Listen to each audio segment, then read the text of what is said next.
Hello दोस्तों, welcome to my YouTube channel educational Adda. दोस्तों, हम लोग एनसीईआरटी बेस्ड एमसीक्यू को प्रैक्टिस सेट के माध्यम से देख रहे हैं, जिसमें अब तक टोटल हम लोगों ने 80 सेट को डिस्कस कर लिया है। आज के सेट में हम लोग सेट नंबर 81 को डिस्कस करेंगे। अगर आपने हमारी पहले की वीडियोज को नहीं देखा है तो उसे देख लीजिएगा। चैनल पर नए हैं, सब्सक्राइब कर बेल आइकन को प्रेस कीजिए ताकि हमारी आने वाली सारी महत्वपूर्ण वीडियोज़ आप तक सबसे पहले पहुँच सके। तो चलिए स्टार्ट करते हैं आज के सेशन को। आज के सेट का पहला प्रश्न है, राज्य पुनर्गठन आयोग ने किस वर्ष अपनी रिपोर्ट प्रस्तुत की थी। दोस्तों, पहले बात करते हैं राज्य पुनर्गठन आयोग के बारे में। तो इसका गठन 22 दिसंबर 1953 ईस्वी को हुआ था। कब हुआ था? 22 दिसंबर 1953 ईस्वी को इसका गठन हुआ था। इसमें टोटल 3 सदस्य थे। त्रिसदस्यीय आयोग था ये, जिसकी अध्यक्षता फजल अली कर रहे थे, और इसके जो अन्य 2 सदस्य थे वो थे एच.एन. कुंजरू और के.एम. पानिक्कर। ठीक है, जिसने अपनी रिपोर्ट 1955 ईस्वी को सौंपे थे। कब? तो 30 दिसंबर 1955 ईस्वी को इन्होंने अपनी रिपोर्ट प्रस्तुत की थी। तो इसका सही आंसर ऑप्शन नंबर सी हो जाएगा, 1955 ईस्वी में। अगला प्रश्न है, किसी अविलंबनीय लोक महत्व के मामले पर तुरंत चर्चा के लिए स्थगन प्रस्ताव लगाया जाता है। इस प्रकार के प्रस्ताव लगाने के लिए कितने सदस्यों का समर्थन आवश्यक होता है? तो दोस्तों, स्थगन प्रस्ताव लगाने के लिए कम से कम 50 सदस्यों के हस्ताक्षर की आवश्यकता होती है। 50 सदस्यों के समर्थन की जरूरत होती है। तो इसका सही आंसर ऑप्शन नंबर बी हो जाएगा। दोस्तों, स्थगन प्रस्ताव केवल लोकसभा में लगाया जा सकता है, राज्यसभा में नहीं लाया जा सकता है। लोकसभा में ये क्यों लाया जाता है स्थगन प्रस्ताव को? तो किसी खास मुद्दे पर तत्काल ध्यान आकर्षित करने के लिए इस प्रस्ताव को लाया जाता है। इसका सही आंसर ऑप्शन नंबर बी हो गया। अगला प्रश्न है,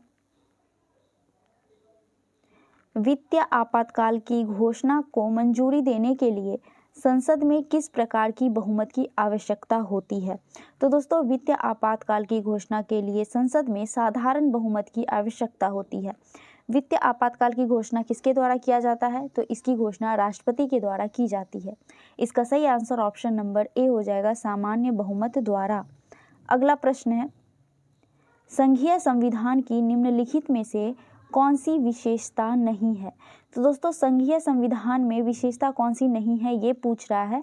तो एकल नागरिकता जो है यह इसकी विशेषता नहीं है, जबकि शक्तियों का विभाजन, संविधान की सर्वोच्चता और स्वतंत्र न्यायपालिका ये सभी संघीय संविधान की विशेषता है। तो इसका सही आंसर ऑप्शन नंबर डी हो गया। अगला प्रश्न है, निम्नलिखित में से किस संशोधन के लिए संसद के विशेष बहुमत एवं आधे राज्य के विधानमंडलों के स्वीकृति की आवश्यकता होती है? तो किस संशोधन के लिए ऐसा करना आवश्यक होता है दोस्तों?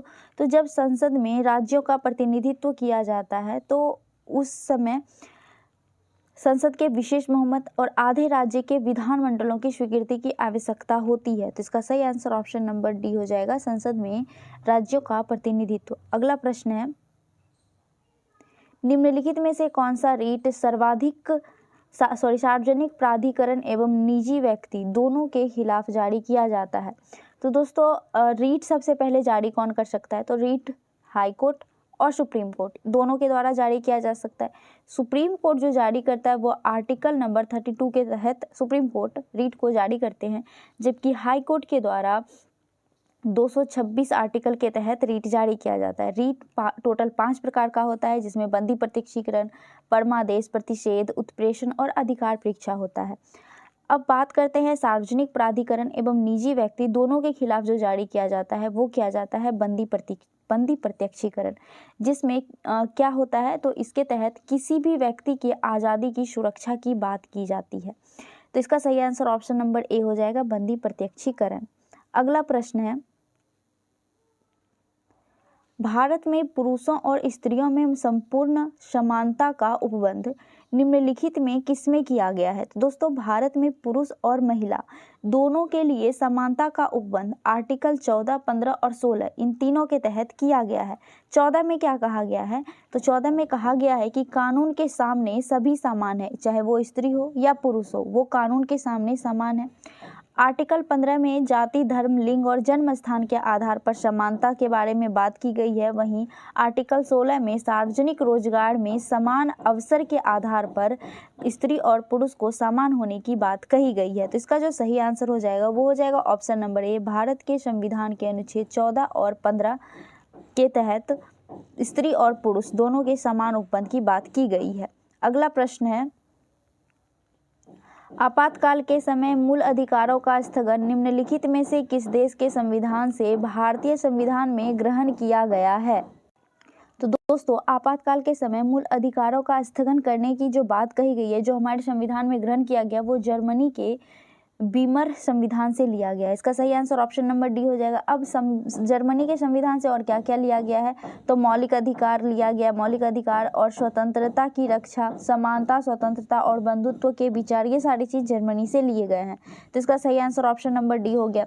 अगला प्रश्न है, संविधान का अनुच्छेद 243 के निम्न में से किससे संबंधित है? दोस्तों, अनुच्छेद 343 का के जो है यह राज्य निर्वाचन आयोग से संबंधित है, जिसमें पंचायतों के चुनाव की चर्चा की बात कही गई है। तो इसका सही आंसर ऑप्शन नंबर बी हो जाएगा। अगला प्रश्न है, विश्व होम्योपैथिक दिवस कब मनाया जाता है? तो दोस्तों, विश्व होम्योपैथिक दिवस 10 अप्रैल को मनाया जाता है। क्यों मनाया जाता है? तो होम्योपैथिक के जो संस्थापक थे डॉक्टर सैमुअल हैनीमैन, इनकी जयंती है 10 अप्रैल को, और इन्हीं की जयंती के अवसर पर विश्व होम्योपैथिक दिवस के रूप में मनाया जाता है। तो इसका सही आंसर ऑप्शन नंबर ए हो जाएगा। अगला प्रश्न है, राष्ट्रीय पंचांग के संबंध में कौन सा कथन सही है? तो दोस्तों, हम लोग राष्ट्रीय पंचांग की बात करें तो भारतीय राष्ट्रीय पंचांग यह शक संवत पर आधारित है। तो पहला जो है स्टेटमेंट वो गलत हो जाएगा, क्योंकि इसमें विक्रम संवत पर आधारित की बात कही गई है, तो ये गलत है, क्योंकि यहाँ पे शक संवत होगा। दूसरा है कि भारतीय राष्ट्रीय पंचांग को 26 जनवरी 1950 को अपनाया गया, ये कहा गया, ये भी गलत हो जाएगा, क्योंकि राष्ट्रीय पंचांग को 26 जनवरी 1950 को नहीं अपनाया गया था। कब अपनाया गया था? तो 22 मार्च 1957 ईस्वी को अपनाया गया था। तो दोनों के दोनों स्टेटमेंट जो है वो गलत है। तो इसका सही आंसर क्या हो जाएगा? इसका सही आंसर हो जाएगा ऑप्शन नंबर डी, ना तो 1 और ना ही 2। अगला प्रश्न है, नोहकलिकाई जलप्रपात किस प्रदेश में है? दोस्तों, नोहकलिकाई जलप्रपात यह मेघालय के चेरापूंजी के पास स्थित है। इसका सही आंसर ऑप्शन नंबर डी हो जाएगा। मेघालय में स्थित है और इसकी ऊंचाई की बात करें तो 340 मीटर इसकी ऊंचाई है मीटर में, और फुट में अगर इसकी बात करें तो फुट में 1115 फुट जो है इसकी ऊंचाई है। तो इसका सही आंसर ऑप्शन नंबर डी हो गया। अगला प्रश्न है, वंदे मातरम योजना का संबंध है। तो दोस्तों, वंदे मातरम योजना का संबंध गर्भवती महिलाओं से है। इसमें क्या कहा गया है? तो इसमें प्रधानमंत्री ने इस योजना को शुरू किए थे, और उन्होंने कहा था कि जो गर्भवती महिलाएं हैं जो पहली बार प्रेग्नेंट हुई हैं उनको 5,000 रुपये अनुदान के रूप में दिया जाएगा। तो इसका सही आंसर ऑप्शन नंबर सी हो जाएगा। गर्भवती महिला से संबंधित है वंदे मातरम योजना। अगला प्रश्न है, निम्नलिखित में से कौन सही सुमेलित नहीं है? एक तरफ वाद्य यंत्र दिया हुआ है और दूसरी तरफ उस वाद्य यंत्र को उससे संबंधित प्रश्न के बारे में दिया हुआ है। तो चलिए हम लोग देखते हैं। पहला है सितार, सितार वादक पंडित रविशंकर है, बिल्कुल सही है। बांसुरी है दूसरा, तो बांसुरी वादक कौन है? तो पन्ना लाल घोष, ये भी सही सुमेलित है। तीसरा है तबला, और तबला वादक जाकिर हुसैन है, ये भी सही है। चौथा है संतूर, संतूर वादक जो हैं वो पंडित शिव कुमार शर्मा है, ना कि बदरुद्दीन डागर। तो ये तो गलत हो गया। बदरुद्दीन डागर किस वाद्य यंत्र को बजाते हैं? तो यह रुद्र वीणा को बजाते हैं बदरुद्दीन डागर। तो इसमें से सुमेलित ऑप्शन नंबर डी जो है वो नहीं सुमेलित है। तो इसका सही आंसर ऑप्शन नंबर डी हो जाएगा। अगला प्रश्न है, सर्पों का अध्ययन क्या कहलाता है? तो दोस्तों, सर्पों का अध्ययन सर्पेंटोलॉजी कहलाता है या फिर ऑफियोलॉजी कहलाता है। तो इसका सही आंसर ऑप्शन नंबर बी हो जाएगा, ऑफियोलॉजी। अब बात करें सोरोलॉजी का, तो दोस्तों सोरोलॉजी में रक्त सीरम जो होता है, रक्त सीरम, उसका अध्ययन किया जाता है। उसके बाद आता है इक्थियोलॉजी, इक्थियोलॉजी में जीव और उससे संबंधित पर्यावरण का अध्ययन किया जाता है। अब उसके बाद सिल्विलॉजी की बात करें तो दोस्तों सिल्विलॉजी में पेड़ की देखभाल से संबंधित जो विज्ञान और कला है उसका अध्ययन सिल्विलॉजी के अंतर्गत किया जाता है। अगला प्रश्न है, भारत का पहला समुद्री संग्रहालय कहाँ खोला जाएगा? दोस्तों, भारत का पहला समुद्री संग्रहालय यह गुजरात के लोथल में खोला जाएगा। इसका सही आंसर हो जाएगा ऑप्शन नंबर बी, गुजरात के लोथल में। और यह जो है दोस्तों सितंबर 2025 तक लोगों के लिए खोल दिया जाएगा। तो इसका सही आंसर ऑप्शन नंबर बी हो गया। अगला प्रश्न है, भवानी काबिनी जो कि दक्षिण भारत की प्रमुख नदी है, यह किसकी सहायक नदी है?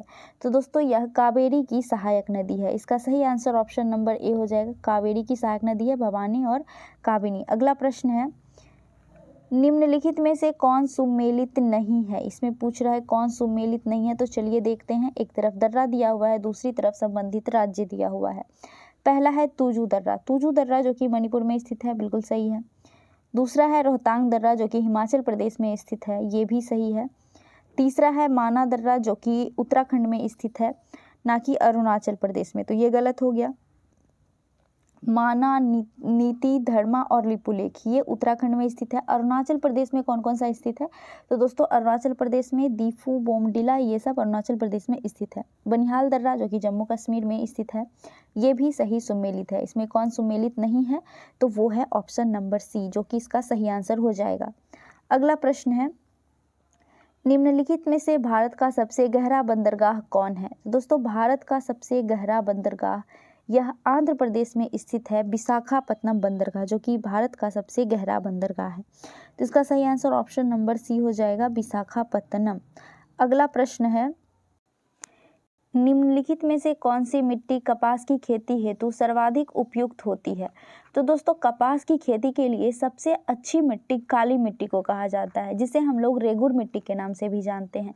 इसमें जल धारण करने की जो क्षमता होती है वो सर्वाधिक होती है और ज़्यादा लंबे समय तक पानी को वो अपने अंदर सीमित समाहित करके रखते हैं, जिसकी वजह से ह्यूमस उसमें बनी रहती है, जो कि कपास की खेती के लिए काफ़ी प्रयुक्त होता है। तो इसका सही आंसर ऑप्शन नंबर डी हो जाएगा, काली मिट्टी। दोस्तों कपास की खेती सबसे ज़्यादा भारत में कहाँ पे होती है? तो यह सबसे ज़्यादा महाराष्ट्र में होती है, महाराष्ट्र गुजरात क्षेत्र में ये देखने को मिलता है। तो इसका सही आंसर ऑप्शन नंबर डी हो गया। अगला प्रश्न है, ग्लोबल वार्मिंग के लिए निम्नलिखित में से कौन सी गैस सर्वाधिक उत्तरदायी है? इसमें पूछा है सर्वाधिक उत्तरदायी कौन सा गैस है? तो दोस्तों सबसे ज़्यादा CO2 गैस ग्लोबल वार्मिंग के लिए जिम्मेदार होता है। तो इसका सही आंसर ऑप्शन नंबर ए हो जाएगा। बाकी कार्बन मोनोऑक्साइड, CFC यानी क्लोरोफ्लोरोकार्बन और मीथेन ये सभी गैस ग्लोबल वार्मिंग के लिए जिम्मेदार गैस है, लेकिन सबसे ज़्यादा कौन है? तो कार्बन डाइऑक्साइड है। अगला प्रश्न है, नौक्रेक जैव मंडल नीचे मेघालय की निम्नलिखित में से किस पहाड़ी का हिस्सा है? तो दोस्तों नौक्रेक जैव मंडल जो है यह पश्चिमी गारो हिल्स का हिस्सा है। तो इसका सही आंसर ऑप्शन नंबर ए हो जाएगा, गारो। अगला प्रश्न है, भारत श्रीलंका के बीच अवस्थित है, इसमें से कौन कौन सा जो है जल संधि वो भारत और श्रीलंका के बीच स्थित है? तो पाक जल संधि और मन्नार की खाड़ी ये भारत और श्रीलंका के बीच स्थित है, जबकि न्यू मूर द्वीप जो है यह भारत और बांग्लादेश के बीच स्थित है। पीरम द्वीप यह दोस्तों गुजरात के भावनगर जिले के पास स्थित है। तो इसका जो सही आंसर हो जाएगा वो ऑप्शन नंबर डी हो जाएगा, केवल 1 तथा 3। अगला प्रश्न है, शेरशाह के समय मौजूदा सरकार पैदावार का कुल कितना भाग लगान के रूप में वसूल करती थी? तो दोस्तों शेरशाह सूरी के समय में लगान के रूप में 1/3 जो है वो पैदावार का 1/3 हिस्सा लगान के रूप में वसूला जाता था। इसका सही आंसर ऑप्शन नंबर ए हो गया। अगला प्रश्न है, निम्नलिखित में से किसमें 4 जुलाई 1976 को अमेरिकी स्वतंत्रता की घोषणा पत्र अंगीकृत किया था? तो दोस्तों 4 जुलाई 1776 ईस्वी में अमेरिकी स्वतंत्रता की घोषणा पत्र द्वितीय कॉन्टिनेंटल कांग्रेस के द्वारा यह अंगीकृत किया गया था। तो इसका सही आंसर ऑप्शन नंबर सी हो जाएगा। अगला प्रश्न है, निम्न में से दक्षिण अमेरिका का कौन सा देश स्थल रुद्ध है? इसमें से कौन सा जो है जो दक्षिण अमेरिका का स्थल रुद्ध देश है? तो दोस्तों दक्षिण अमेरिका का पराग्वे और बोलीविया ये स्थल रुद्ध देश है। स्थल रुद्ध देश क्या होता है? जो पूरी तरह से जमीन से घिरी हुई हो, जो पूरी तरह से लैंडलॉक कंट्री है। तो वो कौन कौन सा है? तो पराग्वे और बोलीविया है। तो इसका सही आंसर ऑप्शन नंबर बी हो जाएगा, पराग्वे। अगला प्रश्न है, मनुष्य में शर्करा का पाचन कहाँ प्रारंभ होता है? तो दोस्तों शर्करा का पाचन मुख गुहा में प्रारंभ हो जाता है, यानी मुंह में प्रारंभ हो जाता है। जब हम खाना को चबाते हैं तो लार बनता है और उस लार में मौजूद एमाइलेज जो होता है वो कार्बोहाइड्रेट यानी स्टार्च को तोड़ता है और शर्करा के रूप में वो तोड़ता है। तो इसका सही आंसर ऑप्शन नंबर ए हो जाएगा, मुख गुहा। अगला प्रश्न है, मनुष्य के हृदय के किन कक्षों में अशुद्ध रक्त का परिवहन होता है? तो दोस्तों मनुष्य के हृदय में जो बाई तरफ है वो शुद्ध रक्त का परिवहन होता है और दाहिने तरफ अशुद्ध रक्त का परिवहन होता है। तो इसमें अशुद्ध रक्त पूछ रहा है तो दाहिने तरफ यानी दायां अलिंद और दायां निलय इसमें अशुद्ध रक्त का परिवहन होता है। इसका सही आंसर ऑप्शन नंबर डी हो जाएगा। अगला प्रश्न है, कौन सी क्रिया से ऊर्जा प्राप्त होता है? तो दिए गए ऑप्शन के हिसाब से दोस्तों पोषण के द्वारा ऊर्जा प्राप्त होता है। तो इसका सही आंसर ऑप्शन नंबर डी हो जाएगा। अगला प्रश्न है, यूकैरियोटिक सेल में प्लाज्मा झिल्ली किससे बनी होती है? तो दोस्तों यूकैरियोटिक सेल में प्लाज्मा झिल्ली यह फॉस्फोलिपिड की बनी होती है। इसका सही आंसर ऑप्शन नंबर ए हो जाएगा, फॉस्फोलिपिड, जिसमें प्रोटीन और कोलेस्ट्रॉल भी मौजूद होता है। तो इसका सही आंसर ऑप्शन नंबर ए हो गया। अगला प्रश्न है, यदि व्यक्ति को गलत समूह का रक्त दे दिया जाए तो निम्नलिखित में से क्या परिणाम होगा? तो दोस्तों अगर किसी व्यक्ति का ब्लड ग्रुप ओ है या फिर किसी भी व्यक्ति का ब्लड ग्रुप ए है, लेकिन अगर उसको ब्लड ग्रुप ए की जगह कोई अन्य ब्लड ग्रुप चढ़ा दिया जाए तो उसके साथ क्या होगा? तो दोस्तों ऐसी स्थिति में आरबीसी जो है उसका संश्लेषण हो जाएगा और ब्लड क्लॉटिंग यानी कि रक्त जम जाएगा। तो इसका सही आंसर ऑप्शन नंबर सी हो जाएगा, आरबीसी का संश्लेषण हो जाता है। अगला प्रश्न है, मधुमक्खी के डंक मारने पर निम्न में से किस पदार्थ के उपयोग से आराम मिलता है? तो दोस्तों मधुमक्खी जब डंक मारता है तो उसका जो डंक होता है वो एसिडिक होता है और बेकिंग सोडा, यह इसकी जो प्रकृति होती है वो क्षारीय होती है। तो बेकिंग सोडा का जब आप इस्तेमाल करते हैं, डंक जहाँ लगा है वहाँ अगर आप बेकिंग सोडा लगा लेते हैं तो बेकिंग सोडा क्षारीय होने की वजह से अम्लीय और क्षारीय के मिलने से वो संतुलित हो जाता है, यानी आपका जो दर्द है वो ख़त्म हो जाता है। तो इसमें किसका प्रयोग किया जाता है? तो बेकिंग सोडा का, जिसे हम सोडियम बाइकार्बोनेट के नाम से भी जानते हैं। तो इसका सही आंसर ऑप्शन नंबर डी हो गया। अगला प्रश्न है, दो सेलों से बनी बैटरी में क्या होता है? तो दोस्तों दो सेलों से बनी बैटरी में एक सेल का धनात्मक सिरा दूसरे सेल के ऋणात्मक सिरे से जुड़ा हुआ रहता है। तो इसका सही आंसर ऑप्शन नंबर सी हो जाएगा, एक सेल का धनात्मक सिरा दूसरे सेल के ऋणात्मक सिरे से जुड़ा रहता है। अगला प्रश्न है, तेल एवं जल के मिश्रण से उसके अवयवों को निम्नांकित में से किस विधि के द्वारा अलग किया जाता है? तो दोस्तों तेल और जल को निथारना विधि के द्वारा अलग किया जाता है। इस विधि में होता क्या है? तो दोस्तों इस विधि में हम क्या किया जाता है, तेल और पानी को जमने के लिए छोड़ दिया जाता है, जिसमें पानी जो है वो जम जाता है और तेल उसके ऊपरी परत पर तैरता है, जिससे तेल को छानकर अलग कर लिया जाता है। तो इसका सही आंसर ऑप्शन नंबर बी हो जाएगा। अगला प्रश्न है, दूध से दही बनना किस प्रकार के परिवर्तन की श्रेणी में आता है? तो दोस्तों दूध से दही बनना यह अनुत्क्रमणीय परिवर्तन की श्रेणी में आता है। अनुत्क्रमणीय परिवर्तन होता क्या है? तो दोस्तों ऐसा परिवर्तन जिसे पुनः पहले की अवस्था में नहीं लाया जा सकता है उसे अनुत्क्रमणीय परिवर्तन कहते हैं। तो जब दूध से दही बनता है तो उसे पुनः दूध नहीं बनाया जा सकता है, तो ऐसे परिवर्तन को ही अनुत्क्रमणीय परिवर्तन कहते हैं। तो इसका सही आंसर ऑप्शन नंबर डी हो जाएगा। उत्क्रमणीय परिवर्तन क्या होता है? तो ऐसा परिवर्तन जिसे पुनः पहले की अवस्था के में बदला जा सके, जैसे कि आप पानी को बर्फ बना सकते हैं और बर्फ को पुनः वापस से पानी में परिवर्तित कर सकते हैं, तो वो उत्क्रमणीय परिवर्तन में आएगा। ठीक है। अगला प्रश्न है, प्रतिबल का एसआई मात्रक क्या होता है? तो दोस्तों प्रतिबल का एसआई मात्रक न्यूटन पर मीटर स्क्वायर होता है या फिर पास्कल होता है। तो इसका सही आंसर ऑप्शन नंबर ए हो जाएगा, न्यूटन पर मीटर स्क्वायर। अगला प्रश्न है, निम्नांकित में प्राकृतिक सूचक है, इसमें से प्राकृतिक सूचक क्या है? तो लिटमस पत्र हो गया, हल्दी का रस और चाइना का गुलाब, ये सभी जो है चाइनीज गुलाब, ये सभी प्राकृतिक सूचक के रूप में कार्य करता है। इसका सही आंसर ऑप्शन नंबर डी हो जाएगा। अगला प्रश्न है, मिट्टी के अपमर्जक कौन होते हैं? तो दोस्तों मिट्टी का अपमर्जक जो है यह जीवाणु होता है। जीवाणु क्या करता है? तो दोस्तों मिट्टी में मौजूद जो है मृत या फिर सड़े हुए पदार्थ का इस्तेमाल करके मिट्टी के उत्पादकता को बढ़ाने का कार्य करता है जीवाणु, जिसकी वजह से इसे प्राकृतिक अपमर्जक के रूप में जाना जाता है। तो इसका सही आंसर ऑप्शन नंबर ए हो जाएगा, जीवाणु। अगला प्रश्न है, निम्नलिखित में से किसने अपने पुस्तक में चंद्रगुप्त मौर्य का विशिष्ट वर्णन किया है? तो दोस्तों इसका सही आंसर हो जाएगा मेगास्थनीज। मेगास्थनीज की पुस्तक है इंडिका, जिसमें इन्होंने चंद्रगुप्त मौर्य के विशिष्ट वर्णन किए हैं। इसका सही आंसर ऑप्शन नंबर डी हो जाएगा। मेगास्थनीज कौन थे दोस्तों? तो मेगास्थनीज एक यूनानी इतिहासकार थे जो कि सेल्यूकस निकेटर के राजदूत थे। अगला प्रश्न है, सिंधु घाटी सभ्यता का वह स्थान जो घग्गर नदी के किनारे बसा है वो कौन सा है? तो दोस्तों सिंधु घाटी सभ्यता का वह स्थान जो घग्गर नदी के किनारे बसा है वह है कालीबंगा। तो इसका सही आंसर ऑप्शन नंबर सी हो जाएगा, कालीबंगा। रोपर किस नदी के किनारे बसा था? तो दोस्तों रोपर सतलज नदी के किनारे बसा था, बनवाली सरस्वती नदी के किनारे और आलमगीर हिंडन नदी के किनारे स्थित था। अगला प्रश्न है, निम्नलिखित मध्यकालीन संतों को कालानुक्रम में सजाएं। तो जो सब संत थे मध्यकालीन संत उनको कालानुक्रम में सजाने को कह रहा है। सबसे पहले शंकराचार्य आए, फिर रामानुजाचार्य, फिर माधवाचार्य और फिर वल्लभाचार्य। तो इसका सही आंसर ऑप्शन नंबर बी हो जाएगा, शंकराचार्य, रामानुजाचार्य, माधवाचार्य और वल्लभाचार्य। अगला प्रश्न है, निम्नलिखित में से कौन सा युग्म सुमेलित है? पूछ रहा है कौन सा युग्म सुमेलित है। चलिए देखते हैं। पहला है लॉर्ड कॉर्नवालिस जो कि प्रेस पर प्रतिबंध से संबंधित नहीं है दोस्तों। प्रेस पर प्रतिबंध वर्नाकुलर प्रेस एक्ट के तहत 1878 ईस्वी में लॉर्ड लीटन के द्वारा लगाया गया था। तो पहला तो गलत हो गया। दूसरा है पिंडारियों का दमन, लॉर्ड हेस्टिंग्स, ये सही सुमेलित है दोस्तों। पिंडारियों का दमन लॉर्ड हेस्टिंग्स के समय में किया गया था। अंग्रेजी शिक्षा दोस्तों 1835 ईस्वी में लॉर्ड मैकाले के द्वारा प्रारंभ किया गया था, ना कि एलनबरो के द्वारा। तो ये भी गलत हो गया।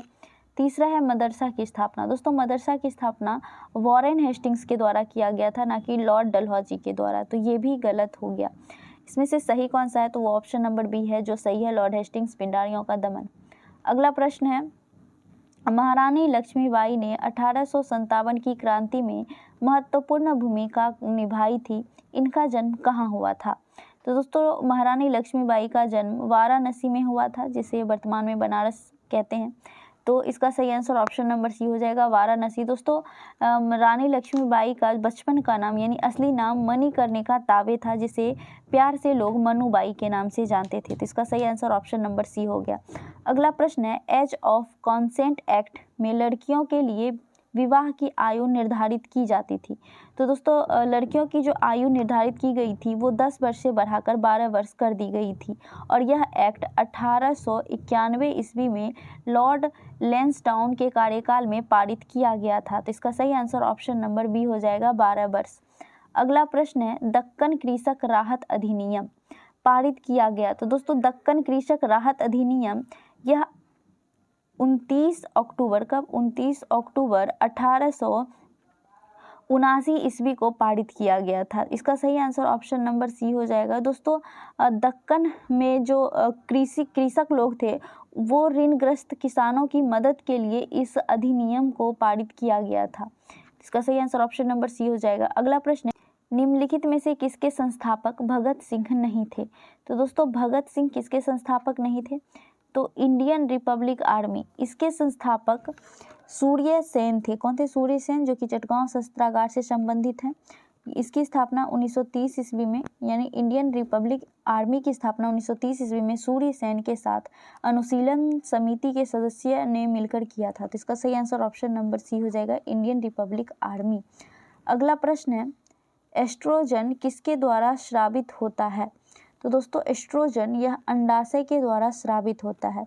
अंडाशय पर रोम द्वारा स्रावित होता है ये एस्ट्रोजन, या फिर दोस्तों अंडे के रोम और प्लेसेंटा से निकलने के बाद कॉर्पस ल्यूटियम, क्या होता है? कॉर्पस ल्यूटियम के द्वारा भी स्रावित होता है ये एस्ट्रोजन। तो इसका सही आंसर ऑप्शन नंबर बी हो जाएगा। अगला प्रश्न है, प्रसिद्ध पर्वत पिंडसर किस भारतीय राज्य में स्थित है? तो दोस्तों प्रसिद्ध पर्वत पिंडसर जो है यह उत्तराखंड के चमोली जिले में स्थित है, जो कि एक पिरामिड के आकार के रूप में दिखाई देता है। तो इसका सही आंसर ऑप्शन नंबर सी हो जाएगा, उत्तराखंड। अगला प्रश्न है, जीएसटी की विभिन्न दरों के संदर्भ में अंतिम निर्णय लेने का अधिकार किसे प्राप्त है? तो दोस्तों जीएसटी के विभिन्न दरों के संदर्भ में अंतिम निर्णय लेने का अधिकार जीएसटी परिषद का होता है। जीएसटी परिषद में दोस्तों टोटल 33 सदस्य होता है, जिसमें से 2 सदस्य जो है वो केंद्र से होता है, बाकी 31 सदस्य राज्य तथा यूटी से होता है। इसमें अध्यक्ष जो होते हैं वो केंद्रीय वित्त मंत्री होते हैं। तो इसका सही आंसर ऑप्शन नंबर सी हो जाएगा। अंतिम निर्णय जीएसटी परिषद के द्वारा लिया जाता है। अगला प्रश्न और आज के सेशन का लास्ट प्रश्न है। वीडियो कैसी लगी जरूर बताइएगा। प्रश्न है कि निम्नलिखित ईंधनों में से कौन सा न्यूनतम पर्यावरणीय प्रदूषण उत्पन्न करता है। तो दोस्तों न्यूनतम पर्यावरणीय प्रदूषण हाइड्रोजन के द्वारा उत्पन्न होता है। जब हाइड्रोजन को जलाया जाता है तो वह जलवाष्प के रूप में बदल जाता है। तो इसका सही आंसर ऑप्शन नंबर सी हो जाएगा, जो कि पर्यावरण प्रदूषण का कारण नहीं बनता है। दोस्तों हाइड्रोजन को भविष्य का ईंधन भी कहा गया है। तो इसका सही आंसर ऑप्शन नंबर सी हो जाएगा। तो हमारा आज का सेशन यहीं तक था। वीडियो कैसी लगी जरूर बताइएगा। अगर अच्छी लगी हो तो लाइक कीजिएगा, अपने दोस्त में शेयर कीजिएगा। मिलते हैं नेक्स्ट सेट में नेक्स्ट डे। जय हिंद।